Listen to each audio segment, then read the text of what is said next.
Subay sa pagsaulog sa ika-49 nga anibersaryo sa Parole and Probation Administration, gipay mangluan ang mga kliyente nga magpabiling tumanon ang mga kondisyon o pulisiya aron nga magpadayon silang gawas nun. Ano ang report ni Argel Relator?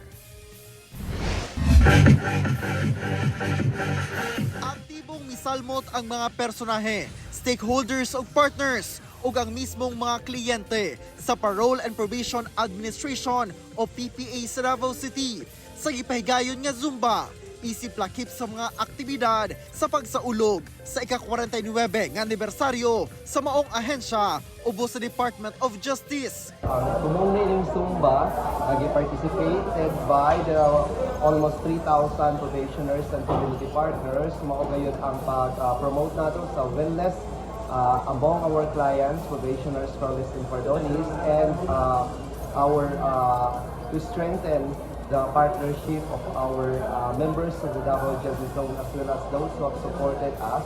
So kani dili lang selebrasyon sa pagkamugna sa parole and probation, kundi selebrasyon pod sa kagawasan ug kabag-uhan sa amoang kliyente. Sanglit aktibo nga misalmot ang mga kliyente. Anunsyo sa Regional Director sa PPA 11. Akong ideklarar nga walay reporting sa August. Buta nga, gikalipay sa mga kliyente. Karaghanan matud pa sa nahatagan og parole o probation kadtong dunay kaso sa kalapasan sa Comprehensive Dangerous Drugs Act.